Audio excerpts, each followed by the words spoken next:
Hey man, how's it going? Oh, not too bad. Starting to get a little warmer out. Should have been outside doing stuff today, but I said, no, I'm gonna just sit at my desk and I watched a new movie called The Gorge. How Miles was it? Tell, Anna Miles Teller? Taylor-Joy, Anya and Taylor-Joy? Yep. it's Was it it's okay? it's good. Yeah, it's Was it got okay? it's Yeah. got Good. kind of horror-esque action, a little bit of romance, Mhm. and I like most of it except just Anna Taylor-Joy. She's too skinny to be a Russian daughter of a KBG person. Whatever. I don't know. Just Still pretty she'd good be though, like eh? military. Oh, I enjoyed it. Yeah, I give it Great. I'll get an 8.5 out of 10, maybe. Just for like this day and age. Wonderful. Wonderful. Yeah, and welcome back everybody to Bite My Shiny Metal Cast, episode 10 of season 4. What is it? Leela of Her Own, Yeah. right? Speaking Yeah. of female leads, yes. Yeah. And yeah, one of the few episodes of the season we actually get like a Leela focused episode, but it's very good. I think this Two, episode's isn't it really good. two? There's only a couple. Yeah, yeah. Yeah. And even in the series is like there's not a lot, so having like a Leela centric episode is actually usually pretty good because it's you learn a little bit more about her. And yeah, please like and subscribe if you like hearing and talking all things Futurama. The opening caption, scratch here to reveal prize. Right, not too bad. Just Can't one of really those. do that on the TVs we Can't do it have on TV. nowadays. I Like think the that's TVs kind of back then, it's probably the they were a little joke. more forgiving. So Yeah, like it was actually like actual glass or something, right? Rather than sure. this weird Yeah. plasma or whatever when Yeah, with a LCD little screen. crack, and then it makes all the screen Yeah, stuff yeah, all off, right? Yeah. yeah. No, not on the old ones. So no, this. But CRTVs obviously, or what don't are they scratch called? your TV anyway. Yeah, But done. yeah. or So phone or whatever. yeah, exactly. So yeah, we open at the Planet Express HQ, right? Some of the people they're all there watching TV. Fry happens to be on with his binoculars, and he's looking out.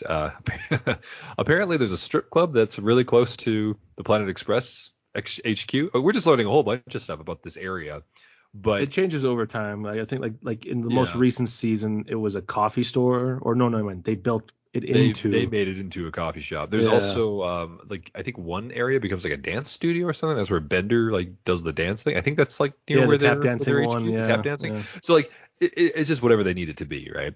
But in any case, what Fry's been looking at, although beforehand it was a strip club thing, but after that, it turns out that there's actually a race of people called the Cygnoids, I think they call them, but they're from Cygnus 5, and they're like these little.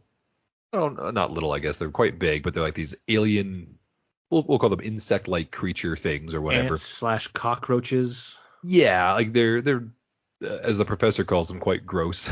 But they're essentially supposed to be a stand-in for new immigrants to New York City, as it is. Their accents, how they speak, and all these kinds of things. And these Cygnoids happen to be opening up a pizza shop that makes Fry kind of Mm. nostalgic for when he was a pizza delivery boy.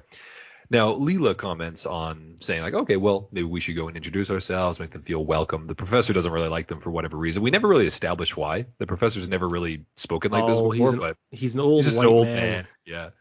Old man. Like Like, ugh, the thing these is, there's so people. much history in the universe of Futurama, right? Yeah. Cygnoids could have literally been like, because they are like cockroaches and ants kind of thing, swarming Right. They could have bugs, just done right? horrible things They or whatever. they Yeah. could they could have done a lot of bad stuff in the past, taken over galaxies and stuff like that. We don't know. Right. They Well, it don't they goes to don't show ever mention. exactly, and it goes to show though, as we learn a little bit with them at the pizza shop, they're kind of just disgusting in general because they Yeah, don't really yeah. understand human You don't stuff. need to use live hornets for Live pizza, bees and or hornets. oregano works just as good. Yeah, Which I love that Fry asbestos, knows that. So asbestos, like pizza and all this stuff, like stuff that would kill normal people, what's is in this apparently people? fine What's in with this them. pizza? 7 types of things. Seven types of Ah, things. Oh, okay, it's like that tastes like vomit. So, in any case, thank you. getting ahead of ourselves. So, in any case, they go to this place and they're introduce themselves, and they're really nice people, really nice. They just want to have like they've come to The Earth to have American like dream. yeah, the But American in this dream case, was Earth. the Earthican dream, right? Raise fat, Earthican. spoiled Earthican kids and hang clothes on like the what is that called, like the laundry wire and all that stuff. So Clothesline, yeah. clothesline. So it's just it's exactly what that is. But in any case, as we've just alluded to, their pizzas are horrible. They also get in the ovens with their pizzas and all this kind of stuff. They just don't know how to do anything. So Fry as he's, a pretty decent guy and he's worked at a pizza delivery place before or pizza shop before, he suggests that he can help them and turn this place into a decent place, right, for pizza. And they're very happy about it. So he goes around, he gives them some pointers, and the last thing he mentions is that you need to have a nice big TV because families of Earth apparently are all American now. No one wants to talk to each other. No one wants to say anything to each other. So they should have a big TV to distract them. Now they turn on the TV, and what do we have? A game of what is it called? Blurns Ball, which of course, good old American classic, Blurns Ball. Yes, for the last at least 800 years or something. Something like that, yeah. A couple of hundred years after our time, so we're not going to be able to see any sports of it, unfortunately. But Blurns Ball, which we've seen in the past, I can't remember what episode it was introduced in. I think it was Fear of a Bot. It was the one where Bender went to the robot planet. Yeah, so that was like episode 3 or 4, something like that. Yeah. So it's been around for a while. So it's just like this crazy. It's like a baseball knockoff essentially. Yeah. Just with like an elastic string attached to the ball and tetherball. Remember like tetherball, but like make that string very elasticy and make it for baseball. It's basically the rules are weak. Yeah, Calvin ball. It's basically baseball. Fan of, Go ahead.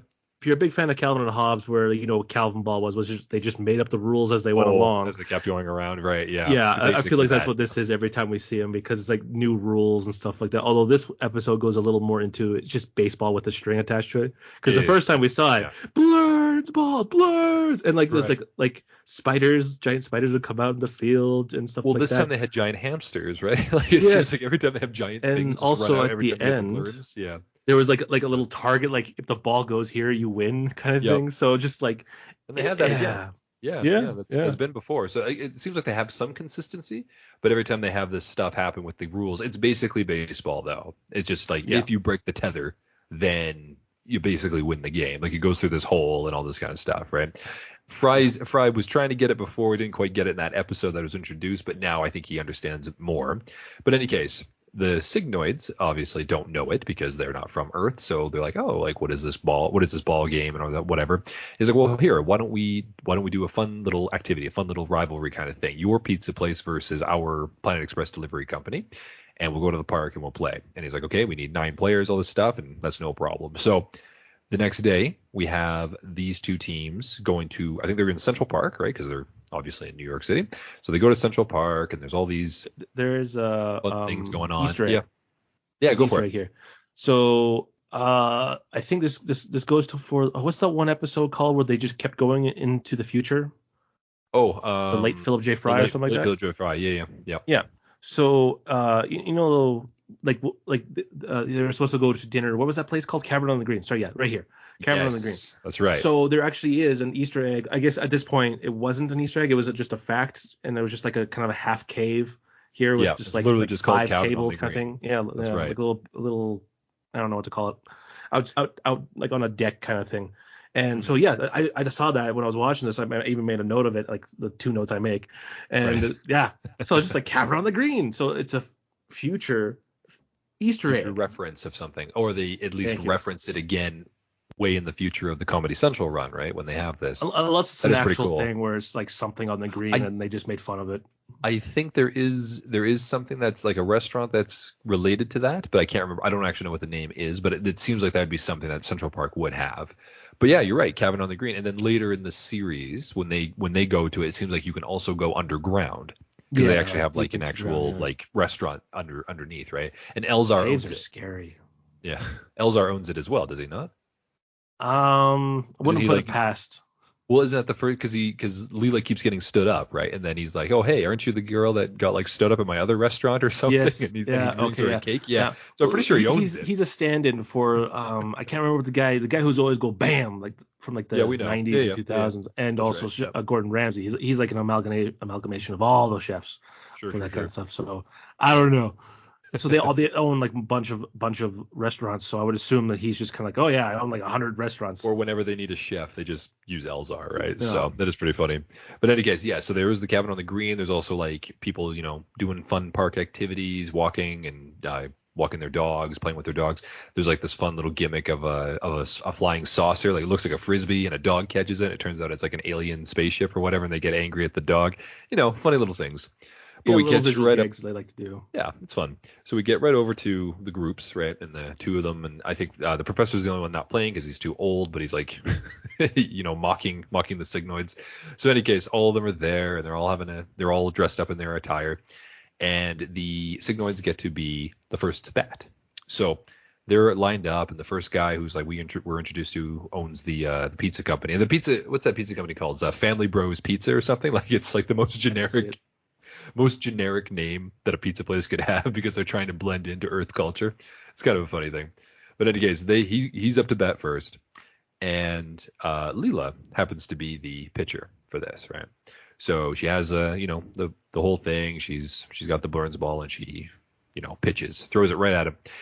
Unfortunately, due to the fact that she has one eye and a lack of depth perception, she beans him in the head and basically knocks him out.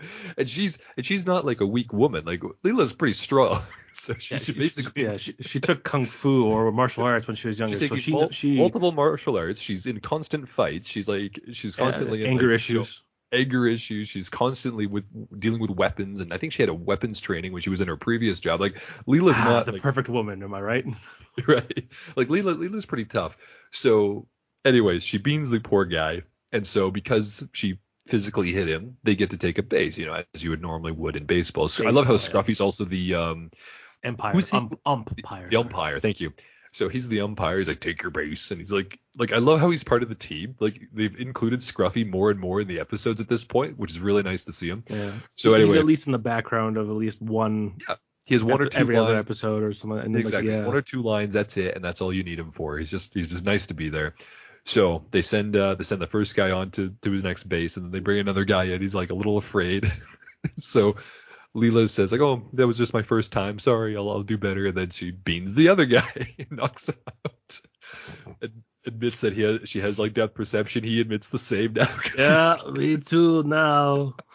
I love this whole thing. So anyways, they go through all the way up to the guy getting the full run in. Right, he got all four bases because she kept beating other people.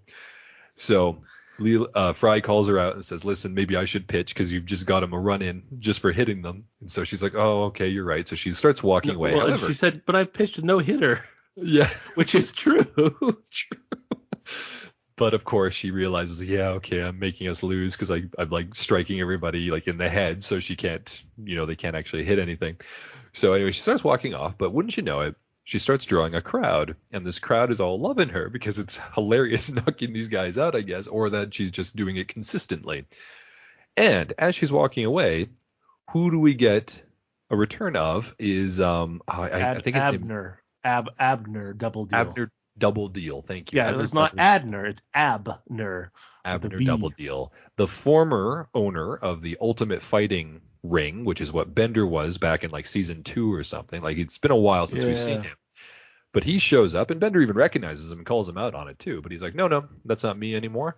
I own the New York Mets, who are like the Burns ball team here. Who Leela admits is like, they're pretty bad now. Like why would you own them? He's like, you're right, but they don't draw in a crowd. So we would like you, or he would like her, right? He would like Leela to join them to be basically, what does he call her? Like just a side gimmick, right? Like something to kind of bring them in as some kind of like a clown, right? Yeah. I think he goes a show pleaser. Yeah. However, publicity stunt. Yeah. Yeah. However, Leela, because Leela is, kind of full of herself in some regard, she starts thinking like, oh, I would be the first female Burns ball player, and therefore I would be a role model to young women everywhere to start doing this kind of thing. To which double down, to his credit, he does say, okay, listen, like don't get too ahead of yourself. You're only doing this because we want money. Like you're only there as an attraction. But she doesn't hear him. I think that is so true with today's stuff too. Like, well, I mean, if you talk like film or movies or whatever, a lot of things in these movies nowadays or shows or whatever are gimmicky, right? They're thrown in for very gimmicky thing to bring in a certain crowd. Yeah. Well, so. I just saw an article saying that they only hired people on amount of Instagram followers, right? Like they would hire actors and actresses based on that. It's kind of thing, because Really? there was a conversation, I can't remember who it was, but the female said like, yeah, I'm thinking of deleting my Instagram account, and the director's like, no, don't do that, because if you have a mass following right now, or I don't know what this was last year or the year before, like that's how we hire people, is based on their Instagram followers and stuff, which is such BS. I Wow. mean, I do Just understand bringing that in more from like people, right? from a Yeah. numbers thing, Mm. but the thing is, Futurama even dealt with this in a future episode. If you have two people, say I have 1 million followers, Anthony, you have 1 million followers, there Yeah. could We be can have up between, to yeah, 1 and up to 2 2 million. million. Yeah. But the thing Right. is, because you and I collaborate in real life, there probably would be a few people. Oh, I like Mitchell and Anthony. Now I hate Anthony. I'm all about Mitchell. Mitchell's okay, but he can go die. I love Anthony. Right. So Right.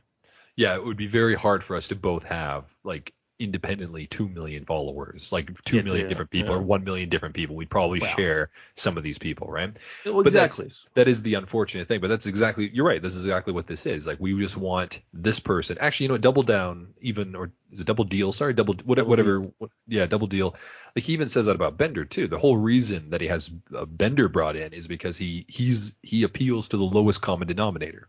Right, he keeps on bringing in like the most amount of people. Like, he's actually, like, he knows what he's doing in terms of like the business, right? So that's why Not he a lot of wants to people bring. do that nowadays. No, so I think I yeah, prefer well, an Admiral and Double Deal over the stupid idiots running Hollywood in the last like 10 years. well, that's the thing. At least then you would get something a little bit more consistent with, like, Yeah. it appeals to majority of people. Therefore, you'd have that basis. And then you'd have like really good episodes or really good films that are kind of like, oh wow, this is actually better than a lot of the other things, and then you build from that, right? When you have just like, oh, we want to appeal to this crowd, or appeal to this crowd, appeal to this crowd, then you just lose everyone else, and therefore you wonder why you lose money. But especially when you get the actors or actors saying it's not for you. It's like, yeah, I'm the majority of your like ideal viewers, so you're Yeah. insulting me. Why would I want to watch this thing that you're in? You're when not it's even for insulting. me? It's not even insulting. You're just excluding. You're just Yeah, there we go. excluding Yeah, yeah, you're trying to everything you. exclude me. Yeah. Yeah, it's like if you really don't want the business of the people who were there first, like, I think my favorite example of that is Elizabeth Banks's Charlie's Angels kind of thing, because Sure. she was like, this is not for men, it's made by women. And then guess what? It didn't make a lot of money. You want to know why? Because men didn't go see it. What?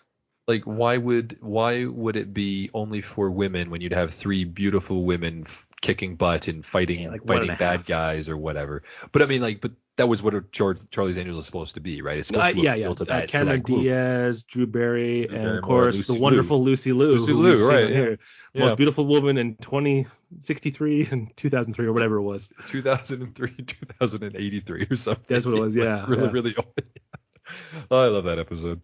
So, any case, as she says, like, okay, well, maybe I'll do this or whatever, and she's super happy that I'm going to be a role model, despite the fact that she's literally just a publicity stunt. But back at the HQ, Hey, you can be proud about that stuff, like the first woman to do a big thing is important, but when you start breaking it down, the first black woman to do this, the first half black, half white person, But it doesn't matter at that point. Sure, in my opinion.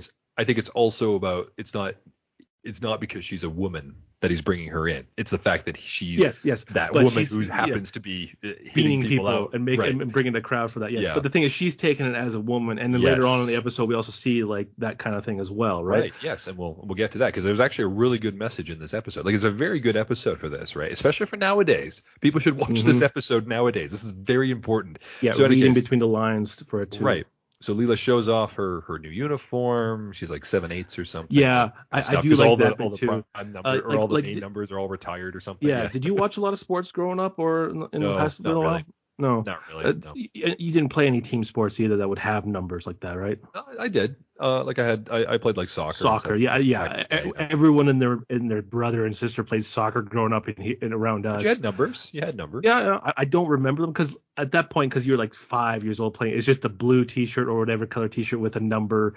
I don't even know if it was stitched or duct tape. It's just on there. No. They were actually bought and everything. They get them for like deals, and they would just give them these things. I remember fighting over people for certain numbers. Yeah, right? Like that was a thing. Yeah. But yeah, of course.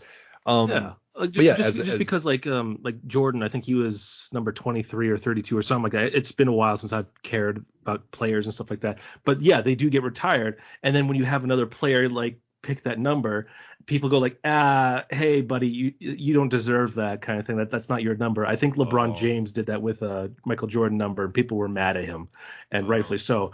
He's great. Both are great, but one is obviously better and has made a bigger legend, and also did the first Looney Tunes movie, Space Jam. Second one, not so good. Yeah, they could have done better, or just not done it at all. That would have been better, actually. Preferred that, actually. Yeah. Yeah. So at her first game, Leela is brought out after like they're losing to I can't even remember what it was now. Was it the Swedish Meatballs? I love the name of these teams. So the new New York Mets, because the Mets never changed their name apparently. Okay. So this is another thing too. I guess the Mets evolved from baseball over to Blursball. So baseball is no longer played on Earth. It's Blursball now. So the Mets are playing the Swedish Meatballs. And, like the stereotypical, blonde hair and all this kind of stuff, the Swedes. And they bring in Leela because they're losing the game anyway, so they need to keep drawing the crowd. So Leela keeps beating them, keeps throwing the ball.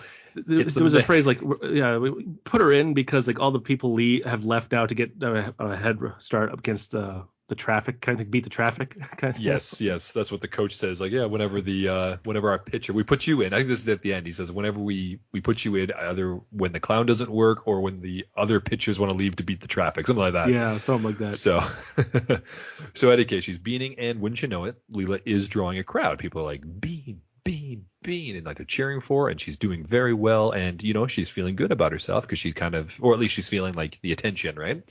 And everybody's really happy that Leela gets to go in, but also, she's making the Mets more popular. So in the locker room, Double Deal expresses how well the crowd like Leela and all this kind of stuff. And she's like, okay, whatever. And Bender arrives because he's going to pretend to be, / become her agent, which means he has access to her and he can get her. Agent. Yeah, her manager gets her like deals for ads and advertisements, all these kinds of things. And so she does a couple of bean advertisements because she's beaning everybody in the head with these balls and everything. Anthony, you better put a 1 and 2 zeros in front of that. Or you walk. Or I'll walk. How much did you get me? $100. My favorite one is the second one with the Spanish and or the Mexican ones. And he's like, you put a 1 or 2 zeros in that, or we walk in, he's like, 1,001 pesos, which is like, I don't know. How much would that be even in the United States? And this is maybe $50 or something. Like even less than not even that, yeah. So he gets her some publicity stunts and all this kind of stuff and making her more famous. So Leela continues to be a fan favorite, and we see like a couple other games where she's beaning and the same things are happening. Everybody seems to be going really well.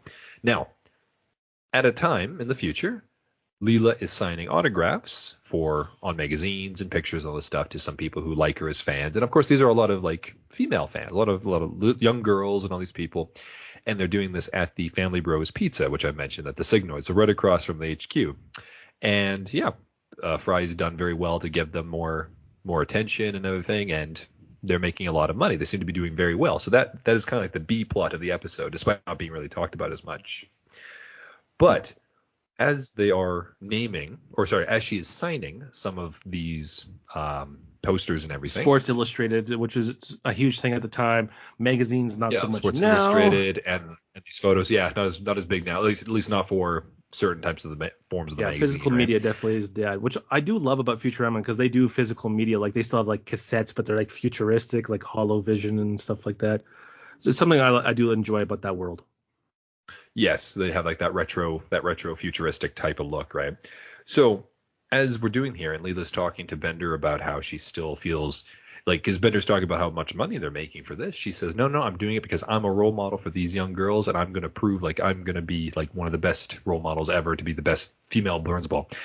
Enter Jackie Anderson, a up-and-coming actual Blursball batter and player from a university or a college, as she comes up and basically insults Leela in front of everybody there. What's that? Yeah. Voiced by the same woman who does La Barbara, Dawn Lewis. Ah, okay. That makes sense. Because I wanted to look this up because they actually do have actual baseball players in this and stuff like Bob Uecker, who was the head. Right? He was like the announcer. He's the announcer. That. And then the future character that we meet in a few seconds, Hank Aaron, he plays both his head in the jar as well as his future. Was that future descent. XIV 24th something like that. So Yes. No, I was when we got to it, I was going to explain. Yeah, it is. You can clearly tell it's the same voice actor because he doesn't change his voice for his descendant, right? No, why would I? But why would he? yeah, but Jackie, right in front of everyone, calls out Leela for being not a role model. She's in fact just a joke. She's a comic. She's a clown. She's all these kinds of things that make it impossible. This is the thing for everybody to realize whenever they're making new products or seeing new projects in the works from Hollywood or anything. It's not about you being from a certain group. It's about the type of quality you put in, the hard work you put into your product, into your thing to do a good job. Leela being this joke has now made it almost impossible for actual female players to be taken seriously, as Jackie puts it. So she leaves. Yeah, basically Mike drops it. She walks out. I hope you feel proud of yourself, and leaves the restaurant. And Leela bursts into tears. Obviously, she's very upset by the situation of this. She feels horrible. So yeah, that's what happens sometimes when you just get a job because of just being because of what you're doing. Yeah. Mind you, again though, this viral. This is not because Leela was a woman that she got this particular job. It is because of her one eye, but also because she was beating everybody. She took it to be right. Yeah, exactly. She took it to be because she was a female that she was able to be a role model, right? So that's how she's taking it in this situation. But that was not what Double Deal was talking about in the first place. In any case, she's sad about this whole thing, and the others are trying to comfort her back at the HQ, and she decides, okay, I'm not going to be the worst player of all time. I'm going to be the best player of all time. To which Hermes then corrects her and says, that's actually impossible. You can't do that. You must have to do it. You must have to be like, you might actually be the worst player of all time with the standards that you're doing. So she commits to not being the worst Blurnsball player of all time. So she and I think it's just Bender and Fry, right, the trio. Yep. They all go to the Blurnsball Hall of Fame to see if they can get some like advice or help about how to not be so bad. And this is where we call in for, right, we meet Hank Aaron. Of course, this is not. There was a little joke before that too. Yeah. It's like people of color. The color barriers or whatever. Breaking the color barriers, aliens. And it's literally just aliens. Green alien, orange alien, a purple alien, and then there's an alien with a half black face, half white face. And I love that little thing there because like how. Like when will all you races know that you're all inferior to robots or something? Which is turning out to be a little closer to true and true. Sure. You're always, if you're a factory worker, you're replaceable by machinery. If you're an animator, you're replaceable by AI. Isn't that what in that episode as well? Fear of a Bot. Yeah, it is. You're right, because it was Fear of a Bot Planet. Because Bender keeps on talking about, none of you would ever do well in the robot leagues or whatever. It's like, well, yeah, because you're a robot. You're designed to hit like these things, right? You're designed to be really, really good at Blurnsball. Yeah, I've seen a couple things actually recently. There was a basketball one recently where they had a robot shoot a 3-pointer and it made it like 100% of the time. It was freaky. No, obviously, it was just a stationary thing shooting it. I think they literally had to physically move it in order but the AI or whatever would like assess like, oh, I'm X amount away from the hoop. I need to shoot it that amount of arc kind of thing. It was pretty cool, but like, thank God it was only stationary. It didn't have legs and couldn't talk smack about my mama. Wait another 10 years. Probably we'll 5. See. If they really wanted to, they could probably make something happen. But again, at this point in our lives, it's just money. Yeah, that's fair. So at the Blurnsball thing, after seeing that and they meet not the Hank Aaron the first time, but they meet a Hank Aaron, as we make the joke after. Hank Aaron the 24th, as it is, a descendant of the original Hank Aaron, who was an incredible, I think he's still alive, he's an incredible baseball player. But he actually is across from his descendant as a head, as in the head jar, as it should be. And he is in that, I think, it is actually him, obviously, and he's like one of the best players of all time. Considered, he has passed away a few years ago in 2021. Oh, he did pass away. 86 years old, yeah. Okay. So I just read that just now. Sure. Good life for him, though. That's good. His descendant, however, Hank Aaron the 24th, happens to be the worst player of Blurnsball of all time. And so when Leela comes up to him and thinks he's a hologram at first, but it turns out he's just sitting there. So this is his so job. Bad he gets paid to be in a museum. So the thing is, though, Hank Aaron the 24th is so bad. He enjoys the fact that he's so bad because his job is too cushy. He doesn't have to do anything. He sits there and he gets paid for it. So when Leela says, like, I don't want to be as bad as you. Yeah, the dream job, right? So when Leela says like I don't want to be as bad as you, he's like okay, great. You don't have to be. I don't want to give up my my seat anyway. So he wants to help her not be the worst.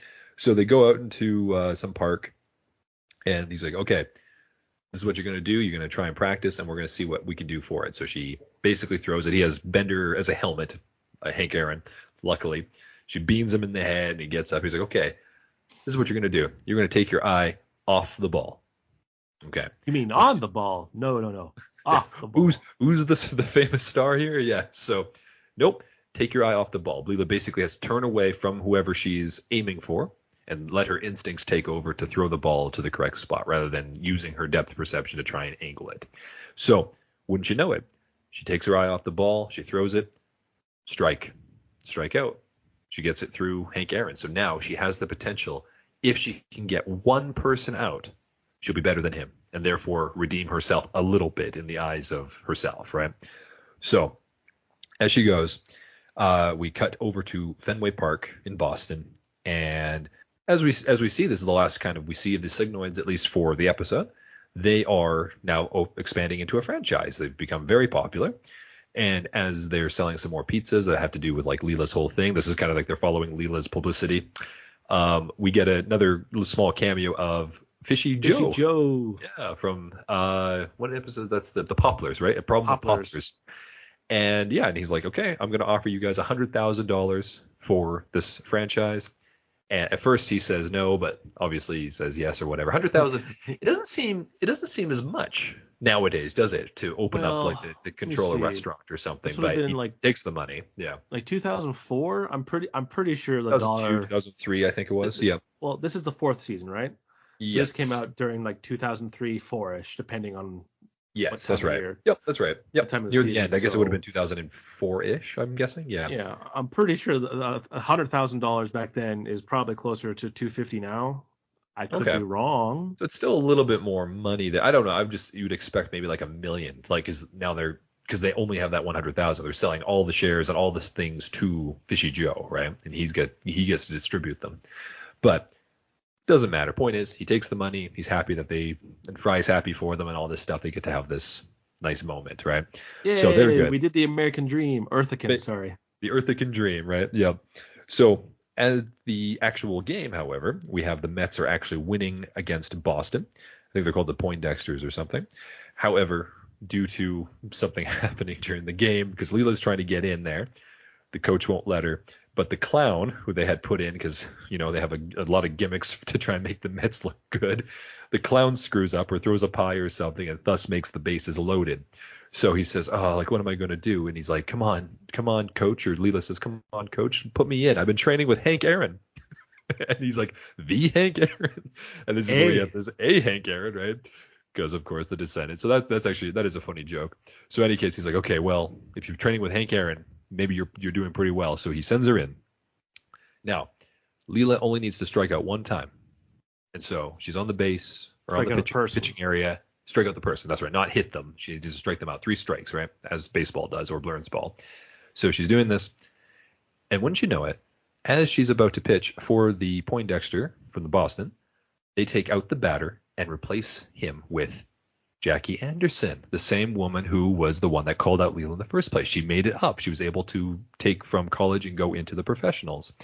So I do want to interrupt you here and just point out, I don't know if this is an animation error or just a go for choice, but when she turns to the camera and you see her face, and then it cuts to the crowd, you can see another Jackie Anderson model on the bottom right. So I don't know if it was a fan that knew that she was going to be there, but also still acting surprised, or if they just like, oh, whoops, we needed an extra person here. Let's just use her and just we'll color her different or something like that, right? Because whatever. But they painted her the same shade of everything. She even had like the purple shirt that she's wearing. So obviously somewhere the communication. They're just like, we need one more model of somebody sitting in the stands. Like, just use Jackie. It's like, but Jackie's on the field. Nobody will notice. Yeah. And we noticed. Guess what? You noticed 2025, 21 years later, I noticed. You did it. Nice job. So Leela's a little intimidated. Here we are, the 2 female Blurns ball players at each other, right? And they've had a little bit of an animosity now because of what happened earlier. But Leela says, no, it's okay. She's just another player. I can do this. So she does. closes her eye or turns away, throws the Blurns ball. Strike one. Jackie doesn't hit it. So everyone's like, whoa, this is actually real. We might actually see an actual game. So goes back to her. Leela throws again. Boom. Strike two. Now it's really getting intense. All she needs to do is strike one more time, and she's not the worst player of all time. But if she does, Jackie will feel a little, bad about it. They don't really talk about that, I guess, but that's probably what was going through her mind. Alas, Leela throws one more pitch. Jackie hits it. And wouldn't you know it, she hits it hard. It gets out of there. I love the ball. I think it says, if hit, it voids warranty. Yeah. When it comes to the screen. I love that visual gag. So anyway, she hits the ball. It breaks off the tether. Goes through, you hit the hole and you win the game area. That's literally what it's called. And yeah, crowd goes wild. Everybody's happy. Everybody's cheering. Giant hamsters running around. Whatever. You name it. Blimp blows up and it hits the stands. All this stuff. So people are cheering. Everybody's so happy that the first actual female Blurns ball player who's good ended up winning winning for the team, right? So Leela's disappointed because now she is indeed the worst player of all time, and she leaves. However, before she does, she and Jackie have one more heart-to-heart, and Jackie asks her to, retire so true female Blurns ball players can play. They do this little what is that? It's like some kind of commercial parody or something. She takes off her jersey or whatever and throws it at her and hits her in the face. I think that was like old Joe or something like that. No, Anyways, that was a thing that players do a lot nowadays and stuff like that. But I think this is taken from a commercial though. Probably. Yeah, because I've seen this in Family Guy did this parody as well. So Leela retires happy. Jackie's happy that she'll be the true role model. Everybody's going well with this. The only person who seems to be disappointed is Hank Aaron, the 24th, who now has to leave his cushy job because it is now replaced with Leela in that spot, saying she is the worst player of Blurns ball. And unfortunately, even in the future of the series, this is never really touched upon again. It should be. They should have a little cameo or a little Easter egg or something. They're walking through and they should see Leela's little stand there or something. They never talk about this again. Yeah, so anyway, it's just a one and done kind of thing. It's never mentioned ever again. I don't think we ever see Blurns ball again, do we? Oh yeah, we definitely do. But we just don't really talk about Leela's career with it. So yes. So just looking at this page called Blurns ball in the infosphere. Yes. It's in four things. Fear of a bot planet, which we talked about. Mother's Day, it's mentioned or shown. This episode, and then it showed in the Beast with a Billion Backs. So I don't remember it in that one, but it's probably mentioned. Yep. Could be one of the dates that Fry goes on with Colette, right? So, they were watching a game. I think all 400 billion of them or something like that. Right. So, but yeah, Hank Aaron, the 24th, leaves sadly as his ancestor, Hank Aaron. Rest in peace, Hank Aaron. Watches on and just turns off the light, and that's the end of the episode. That is a Leela of Her Own. So, yeah, overall, your thoughts on the episode? I like it. I think it's. I like it as an episode. I don't think it's my favorite, but I think it's still well written. There's no problem with this episode. I don't think it's as funny. There's some jokes in there that I do like, but I think you and I have already mentioned this, but other episodes are it was a kind of a weird episode, but there were so many jokes in it. It was enjoyable. This one, well written, but not a lot of jokes. Well written. Yeah. Right. Which, you said about one other one this season. What was that? Tale of Two Santas? I think that one. Something like that. No, the one that was well written but didn't have a lot of jokes in it. Yeah. Love and Robot.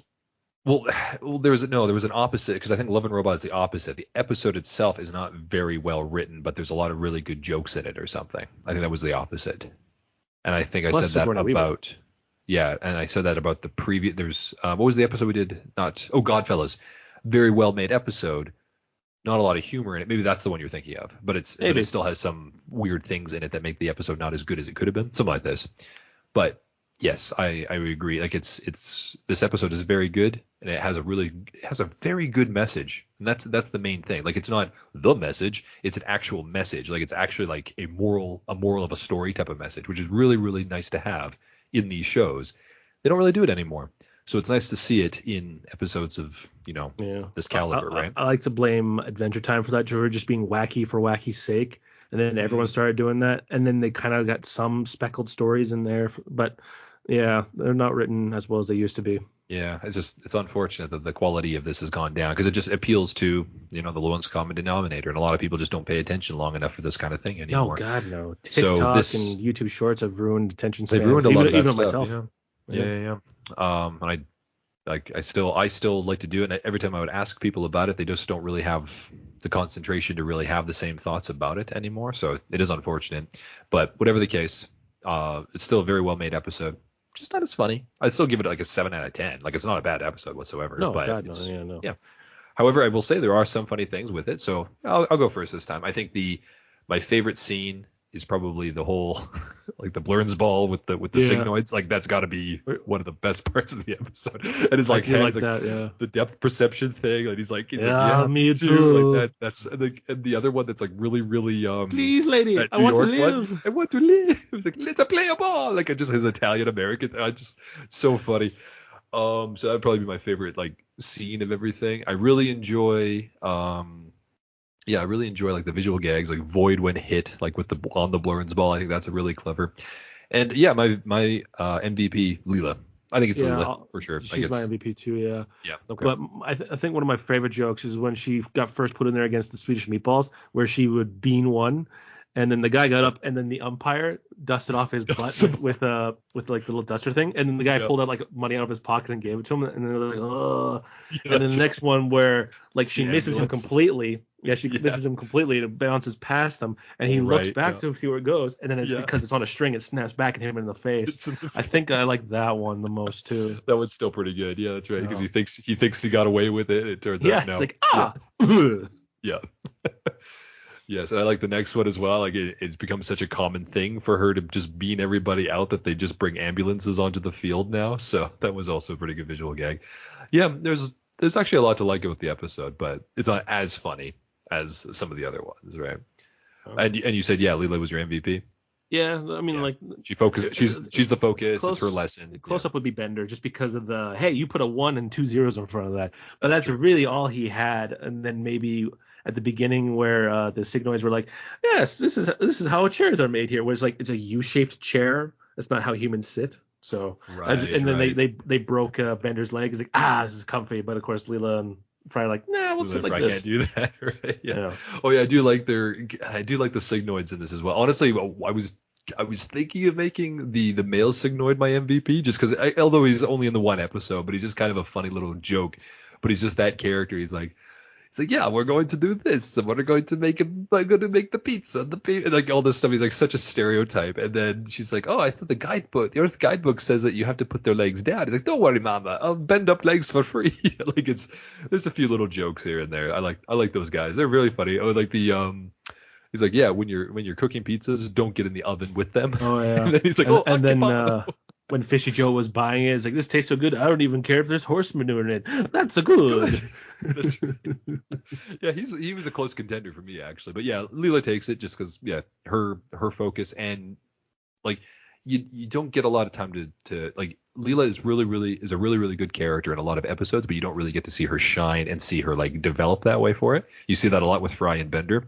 But with Leela, it's not as prevalent. So this has been a good episode for her. I like it. But I guess that's all for a Leela of Her Own. Anything else to say? No, just a solid episode. Not really amazing in any specific way, but just good. Great. Yeah.